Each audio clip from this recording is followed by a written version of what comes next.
Hi everyone, welcome to another episode. In today's episode, I'm going to take you through my journey and how I got to where I am as a content queen.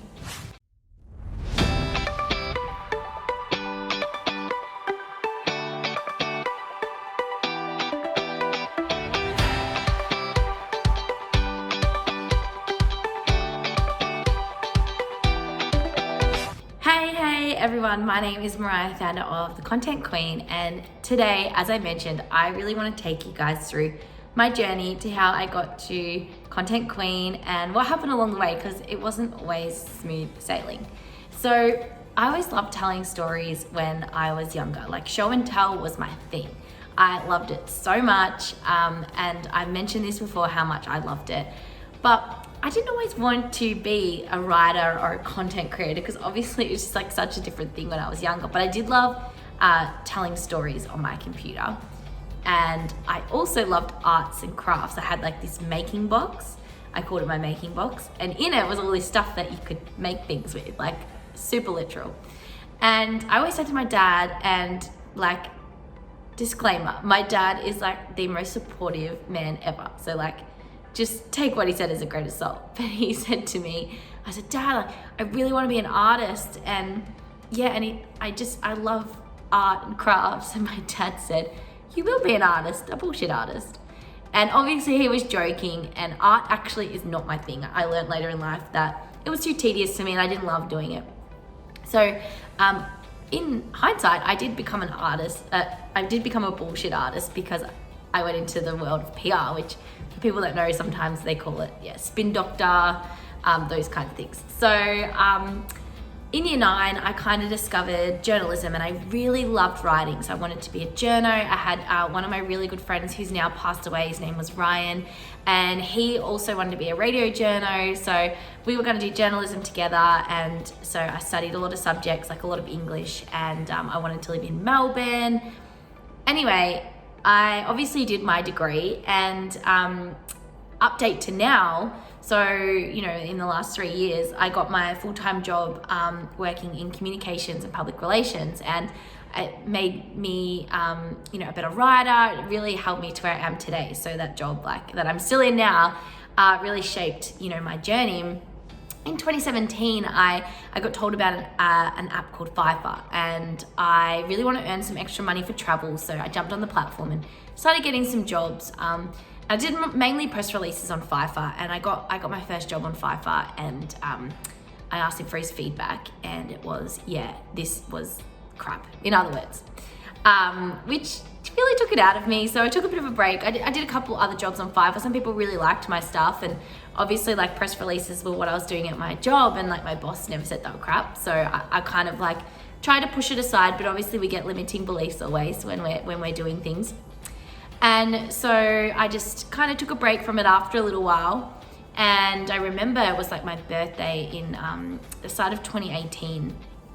And my mum and dad said, like, don't let one person's opinion stop you from doing what you love. Like, he might not love your work because of your writing style or something like that, but that doesn't mean anyone else won't. So 2018, I was just kind of like starting my own travel blog. I was kind of ramping it up. So I started my travel blog actually in 2013 when I was still at uni and studying, and I was just like a travel blog, and kind of just for me to tell, like, day 1 we did this, day 2 we did this, and then like I started to develop it, and every time I traveled I'd write a blog. But it was in 2017 as well that I really started to like, write a little bit more for the blog. And then 2018, I just really wanted to expand on it, and I named it Traveler's Antics. I started my own Instagram page, and from that I started my own podcast called How Do You Solve a Problem Like Mariah, which I was doing a fortnightly episodes on just like life stuff, and have guests come on the show and just like talk about things that really interested me in terms of like mindfulness, bettering your life, like, and just funny stories. Like, I always had funny stories to tell.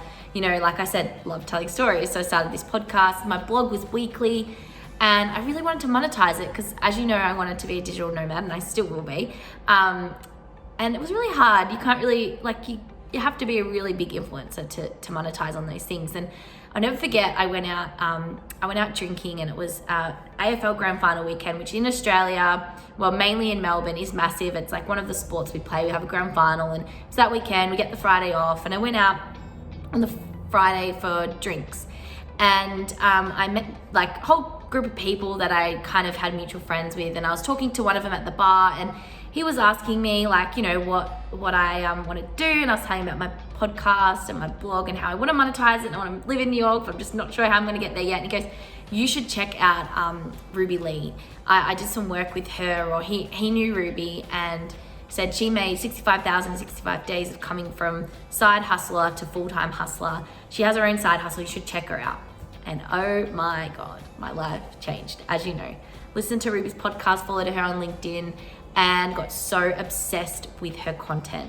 And I was like, yep, Traveler's Antics, I'm gonna make money on this. I already have my business name, like I'm already like a little bit ahead of the game. And then I was like, how am I gonna make money? Then I went to work and talking, you know, to people at work, brainstorming ideas, just like always getting inspired. And one of the guys at work said to me like, you write, why wouldn't you just write for a living and write for people? And I was like, oh, I guess it's time to dust off the Fiverr account again.